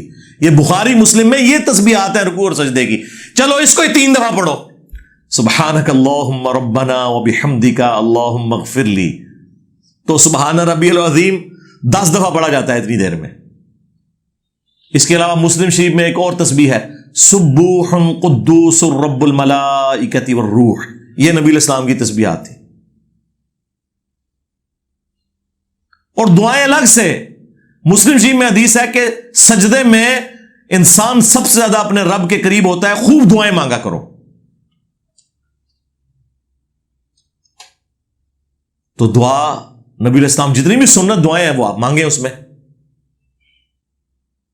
اللہ کے نبی صلی اللہ علیہ وآلہ وسلم ربنا لک الحمد کہہ کے بھی اتنی دیر کھڑے ہوتے ہیں. بخاری مسلم کے الفاظ ہے کہ ہم گمان کرتے آپ سجدے میں جانا بھول گئے، اور 2 سجدوں کے درمیان اتنی دیر بیٹھتے کہ ہم گمان کرتے کہ نبی علیہ السلام دوسرا سجدہ کرنا بھول گئے. تو بیٹھ کے کیا کر رہے ہوتے تھے؟ اذکار. قوما میں کیا کر رہے ہوتے تھے رکوع کے بعد؟ اذکار. ربنا لک الحمد، یہ بھی الفاظ ہیں بخاری مسلم میں. اللہم ربنا ولک الحمد اور ربنا ولک الحمد، یہ تینوں الفاظ ہیں. بلکہ ایک صحابی نے حضور کے پیچھے پڑھا حمدن کثیرا طیبا مبارکا فیہ، تو نبی علیہ السلام نے بعد میں فرمایا یہ کس نے پڑھا؟ تو ایک صحابی نے عرض کیا یا رسول اللہ میں نے. تو فرمایا 30 سے زیادہ فرشتوں کو میں نے دیکھا ہے اس کا ثواب لکھنے کے لیے وہ جھپٹ رہے تھے. تو یہ تو آپ نے پڑھنا ہے، اور آپ کو تو اتنا ہی پتا ہے، اس کے بعد بھی اذکار ہیں. ملء السماوات والارض وما بینہما، یعنی اللہ کی میں حمد بیان کرتا ہوں زمین و آسمان کے وزن کے برابر اور جو کچھ اس کے اندر ہے. اس کے بعد یہ بھی الفاظ ہے اللہم لا مانع لما اعطیت ولا معطی لما منعت ولا ينفع ذا الجد منک الجد. یہ جو فرض نماز کے بعد کی دعا ہے نا، یہ نبی علیہ السلام قوم میں بھی پڑھتے تھے. ترمذی میں، ابو داؤد میں اور کتابوں میں یہ حدیث موجود ہے.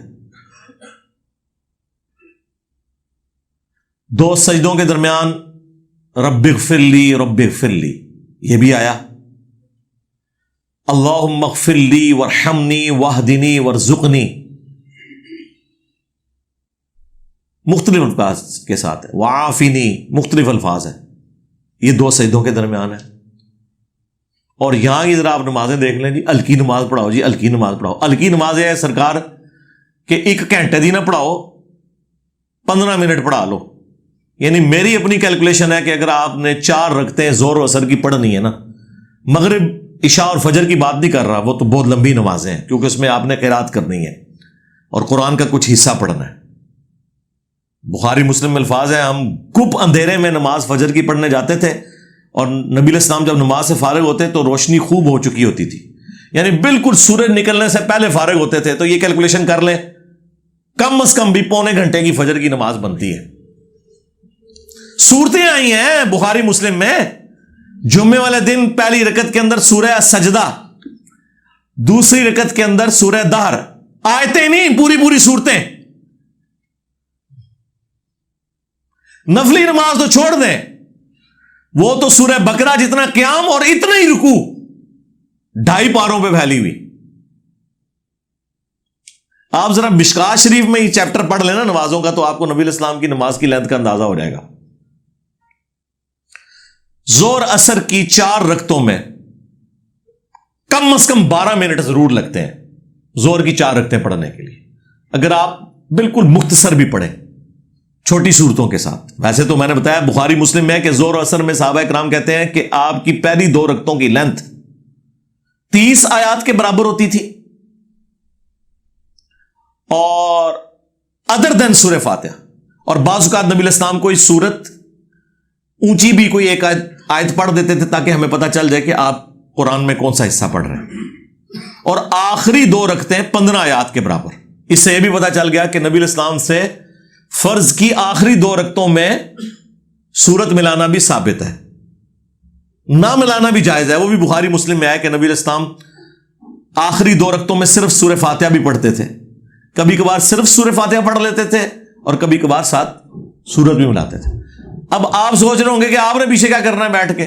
سرکار آپ نے پیچھے دکان کا حساب کتاب کرنا ہے اور کیا کرنا ہے، کیونکہ آپ تو حنفی ہیں. ہاں جی ہاں، اگر آپ مسلم ہیں، کتاب و سنت کے ماننے والے ہیں، تو سرکار صحابہ کرام کہتے ہیں، سنن ابن ماجہ میں حدیث ہے، جابر بن عبداللہ کہتے ہیں ہم زور و عصر میں نبی علیہ السلام کے پیچھے سورہ فاتحہ کے ساتھ قرآن کی قرات بھی کیا کرتے تھے. ذرا فارغ تو نہیں کھڑے ہونا نا پیچھے، فاتحہ تو پڑھنی ہے، اس کے بعد بھی جتنا قرآن یاد ہے وہ آپ پڑھیں جب تک امام رکوع میں نہیں چلا جاتا.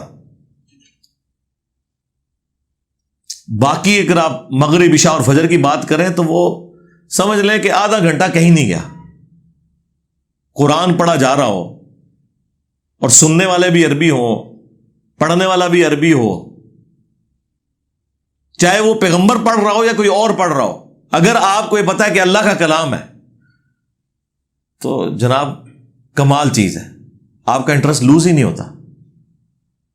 اس لیے میں نے کئی دفعہ مشورہ دیا کہ یار مساجد کے اندر جاری نمازوں کے اندر قرآن شروع کریں، بجائے کہ وہی 30ویں پارے کی چند رٹی رٹائی صورتیں اور چند ایک آیات، سورہ حشر کی آخری 3 آیات، سورہ بقرہ کی آخری 2 آیات، یہ پڑھ کے تو آپ سائڈ پہ ہو جائیں، پروٹوکول کے ساتھ نماز کو پڑھیں. نماز کے پریکٹیکل کے اوپر میری ایک ویڈیو ہے، وہ آپ دیکھ لیں. سینکڑوں حدیث ہم نے اس میں اس کی نمبرنگ ڈسپلے کرائی ہے. پوسچرز کیسے نماز میں بنانے ہیں، کیسے رکوع کرنا ہے، کیسے قیام کرنا ہے، کیسے سجدہ کرنا ہے، ایک ایک چیز کے اوپر کیمرہ رکھ کے وہ DSLR کیمرے سے ریکارڈنگ کی تھی. پھر وہ پوسچرز کی احادیث کے نمبر علیحدہ سے، جو کچھ بیچ میں پڑھنا ہے، جو کچھ میں پڑھ رہا ہوں، اس جو میں پڑھتا جا رہا ہوں وہ ڈسپلے بھی ہو رہا ہے اور ساتھ حدیث کا نمبر بھی ڈسپلے ہو رہا ہے کہ یہ تسبیح کس حدیث نمبر میں بخاری کے آئی ہے، یہ مسلم میں آئی ہے، یہ ترمذی میں آئی ہے. تو وہ 1.5 گھنٹے کی ویڈیو کے اندر آپ سمجھ لیں کہ ہزاروں صفحوں کی کتاب اگر نماز کے اوپر لکھی جائے تو وہ 1.5 گھنٹے میں کور ہے، بلکہ وہ ایک پریکٹیکل بھی ہے، اس میں سب کچھ میں نے ایگزیکیوٹ کر کے بتایا اس کے اندر، وہ گرین بیک گراؤنڈ کے ساتھ. بائی چانس یہی کپڑے میں نے اس دن پہنے ہوئے تھے، پگڑی بھی یہی تھی کالی اور بلو کلر کے، وہ مجھے ابھی تک یاد ہے.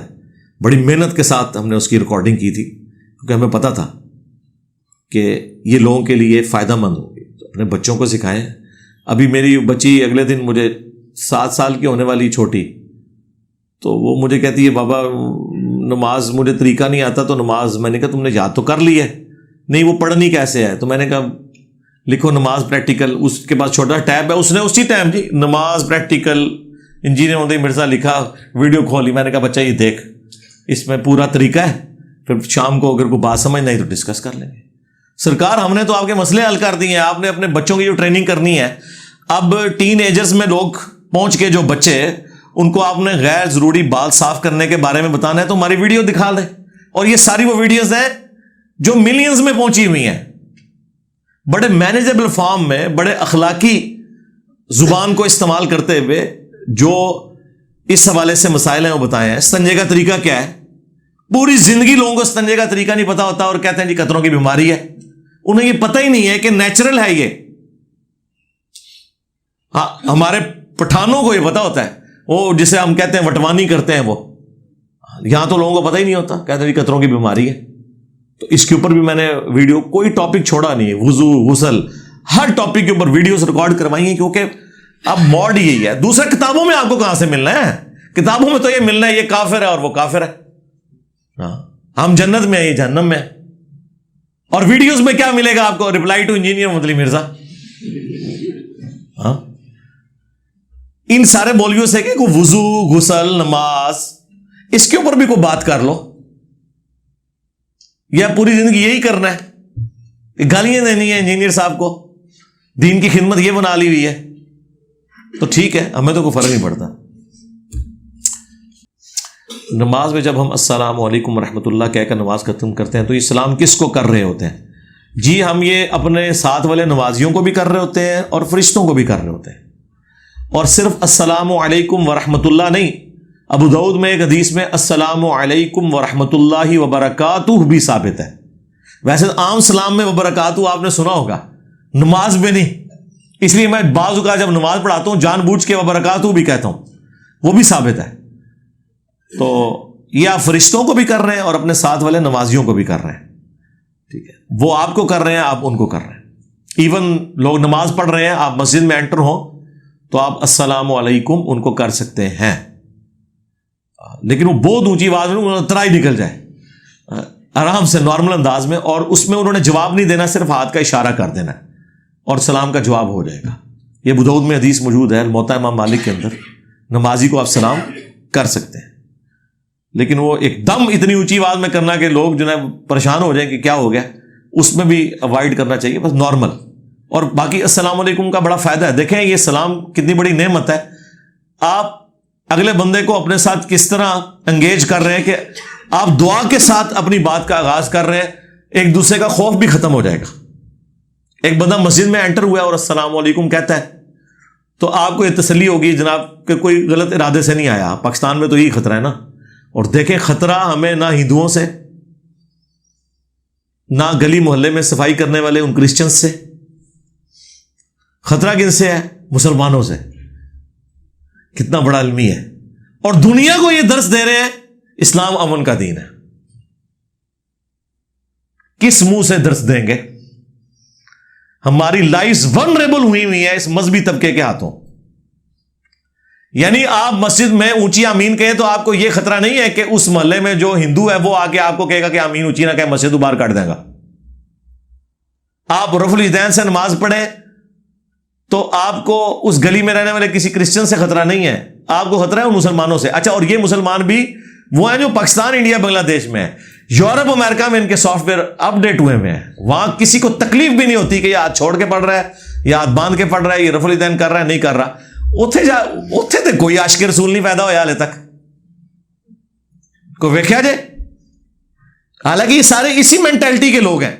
اس وقت دنیا میں انڈیا، پاکستان، بنگلہ دیش کے بعد گمراہی کی یہ ماجگاہ جو ہے نا وہ یو کے بنا ہوا ہے۔ پاکستان کے سارے بڑے بڑے پیر، بڑے بڑے مولوی، ان کے وہاں اڈے قائم ہیں، اربوں کے ان کے وہاں پہ آپ سمجھ لیں کاروبار ہیں، ایسٹس ہیں، لیکن وہاں تو جناب مجال ہے کوئی؟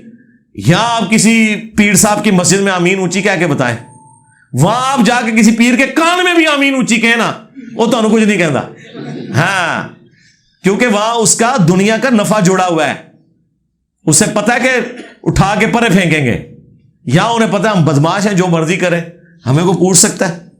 یہاں پہ بھی قانون کی حکمرانی ہوتی تو یہ پرابلمز نہیں آنے تھے۔ یہ زیادہ مسئلہ اسی وجہ سے ہے کہ یہاں قانون کی حکمرانی نہیں ہے، یہاں غریب کے لیے اور قانون ہے، امیر کے لیے اور ہے، بڑوں کے لیے اور ہے، چھوٹوں کے لیے اور ہے، اور مذہبی طبقہ تو سب زیادہ خطرناک، بلکہ بقول عمران خان صاحب کے خطرے ناک ہے۔ خطرناک کا بھی اگلا ورژن، یہ خطرے ناک ہے، ان سے زیادہ خطرہ لگا ہوا ہے۔ یعنی یہاں پہ جب ہمیں لوگ سمجھا رہے ہوتے ہیں جی اپنی سیکیورٹی کا کچھ کریں، تو وہ کیا کہہ رہے ہوتے ہیں کہ امریکہ نے کوئی بندہ لانچ کر دیا آپ کے لیے، یا MI6 نے انگلینڈ سے کوئی بندہ بھیج دیا انجینئر صاحب کے لیے۔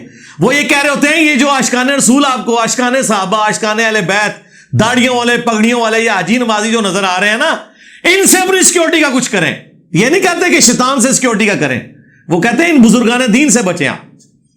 تو کتنا شرم کا مقام ہے۔ ویسے یہ لوگ نارملی تو کہتے ہیں، میں جب اس کے اس پہلو کی طرف جاتا ہوں نا، میں اکثر سوچتا ہوں کہ غامدی صاحب امریکہ میں بیٹھے ہوئے، پہلے وہ ملیشیا گئے، انہوں نے کہا کہ یار مجھے خطرہ تھا، یہ لوگ کہیں گے یہود و نصارہ کا ایجنٹ ہے، جدھر کا خمیر تھا وہیں پہنچ گیا، تو میں کسی غیر مسلم ملک میں نہیں رہا، میں ملیشیا میں اسی لیے آیا کہ مجھے یہ گالی نہ دی جائے۔ وہ تو پھر جب امریکہ سے کچھ لوگ گئے، انہوں نے کہا حضرت ادھر آپ کی ضرورت ہے، تو وہ وہاں چلے گئے، آزادی سے بیٹھ کے وہاں کام کر رہے ہیں۔ لیکن میں اکثر سوچتا ہوں کہ وہاں کوئی ان سے غیر مسلم یہ پوچھ لے کہ حضرت آپ کہہ رہے ہیں اسلام امن کا دین ہے، تو یہ بتائیے کہ یہ امن آپ کے لیے کیوں نہیں ہے؟ آپ یہاں کیوں تشریف لائے ہوئے ہیں؟ اپنے ملک میں جائیں. ابھی انہیں پاکستان میں ایوارڈ دیا گیا سول سوسائٹی کی طرف سے، وہ ان کے بیٹے نے ریسیو کیا ہے، وہ خود نہیں کر سکے. یہ حالت ہے. اور یہ ہم کہتے ہیں اسلام کا قلعہ ہے، قلعہ ہی ٹھوک دیتا جائے. اللہ دے بندے ہو، قلعہ کتوں رہا ہے؟ اسلام کی تعلیمات کا مذاق یہاں پہ اڑایا جا رہا ہے. میں اس حوالے سے بڑا غمگین ہوتا ہوں کہ غیر مسلم کیا سوچیں گے، انہیں کس منہ سے ہم دعوت دیں کہ اسلام میں آ جاؤ، یہ امن کا دین ہے. وہ کہیں گے تمہارے جو جدی پشتی مسلمان ہیں ایک دوسرے کو کافر کہہ رہے ہیں، ایک دوسرے کے قتل کے در پہ ہیں، ایک دوسرے کے خلاف فتوے دے رہے ہیں، ایک دوسرے کو جہنمی فرقہ کہہ رہے ہیں. ہم اگر مسلمان ہو بھی گئے تو آگے کیا کریں گے؟ کس جہنمی فرقے کو ہم اڈاپٹ کریں؟ سارے جہنمی ہیں نا، ظاہر ہے ساری جہنمی ہیں. اس کی وجہ یہ ہے کہ جس کو آپ جنتی سمجھیں گے باقی اسے جہنمی سمجھ رہے ہیں. کوئی ایک فرقہ ایسا نہیں ہے جسے کہ سارے ٹھیک ہیں. تو ساری جہنمی ہوئے پھر کدھر جائیں گے؟ ہماری لائف سٹوریز میں بھی کئی لوگ آئے ہیں جو ہندو یا سکھ تھے، کرسچن تھے، مسلمان ہوئے ہیں، اور اس کے بعد انہوں نے کہا ہمیں تو مصیبت پڑ گئی کہ ہم تو یہ سمجھ رہے ہم نے اسلام قبول کیا، قرآن پڑھ گئے، تو اب ہم کون سے مسلمان بنے؟ خیر اللہ تعالیٰ نے ہدایت تک پہنچانا ہوتا ہے. ہماری ویڈیوز تک پہنچ گئے، اللہ کا شکر، انہیں پتہ چل گیا کہ سارا فراڈ چل رہا ہے. یہ دین وہ ہے جو کتابوں کے اندر ہے.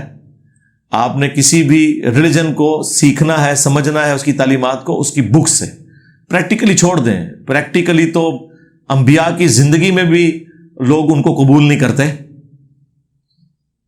ان کے ماننے والے بھی ان کی زندگی کے اندر ان کا دین چھوڑ جاتے ہیں یا ان کی وفات کے بعد چھوڑ جاتے ہیں. تو یہ کوئی دلیل نہیں ہے. بخاری مسلم حدیث ہے قیامت والے دن کہ یہ انبیاء اس حال میں آئیں گے، کسی کے ساتھ 4 امتی، کسی کے ساتھ 3، کسی کے ساتھ 2، کسی کے ساتھ 1، کسی کے ساتھ ایک بھی ایسا نہیں ہوگا جو ان پہ ایمان لایا ہو.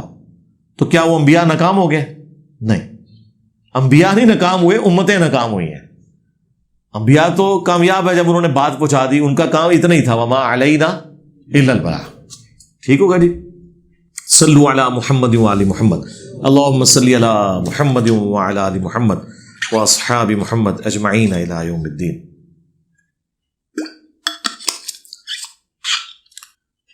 جی تھوڑی ساری پرچیاں میں مکا چھوڑیاں جی. کوئی ایسا بندہ جس نے پرچی بھیجی ہو اور میں نے نہ پڑھی ہو، بعد میں جو ہے وہ تو قیامت تک پرچیاں آنی رہنی ہیں. جو بھیج چکے ہیں وہ میں نے ساری پڑھ دی ہیں. باقی آپ یوٹیوب کے اوپر ویڈیوز دیکھیں، انشاءاللہ تعالی آپ کو سچائی مل جائے گی.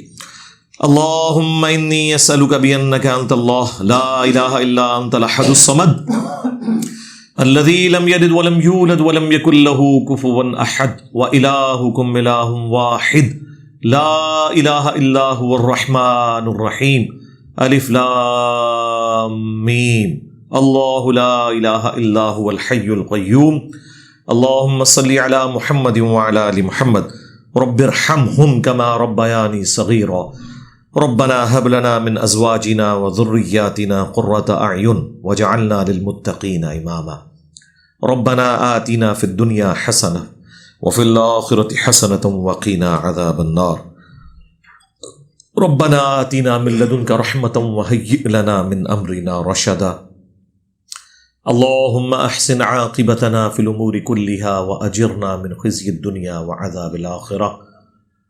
اے اللہ جن جن بھلائیوں کا سوال تیرے محبوب صلی اللہ علیہ وآلہ وسلم نے تجھ سے کیا، ہمارے حق میں، ہمارے ماں باپ کے حق میں، ہمارے بیوی بچوں کے حق میں، پوری امت کے حق میں قبول و منظور فرما. جن جن چیزوں کے شر سے تیرے محبوب علیہ السلام نے تیری پناہ طلب کی، ہمیں، ہمارے ماں باپ کو، پوری دنیا کے مسلمانوں کو، ہمارے بیوی بچوں کو ان چیزوں کے شر سے اپنی پناہ عطا فرما. بالخصوص پاکستان میں جو اسلام زدگان ہیں، اے اللہ انڈیا میں، کشمیر میں، فلسطین میں، چائنا میں، یمن میں، عراق میں، شام میں، افغانستان میں، جہاں کہیں بھی مسلمان کس پرسی کی زندگی گزار رہے ہیں، غیب سے ان کی مدد فرما، ان کی عزت آبرو جان و مال کی حفاظت فرما، پورے عالم اسلام کی خیر فرما، خصوصاً پاکستان کو اندرونی اور بیرونی خطرات سے محفوظ فرما. حاضرین کے دلوں میں جو جو نیک اور جائز دعائیں ہیں قبول و منظور فرما. حاضرین کے جو چھوٹے بڑے رشتہ دار فوت ہو چکے، جتنے بھی مسلمان فوت ہوئے، اے اللہ تمام کی مغفرت فرما. سبحان ربک رب العزت عما یصفون وسلام علی المرسلین والحمد للہ رب العالمین وصلی اللہ علی النبی الکریم وعلی آلہ واصحابہ اجمعین الی یوم الدین. آمین.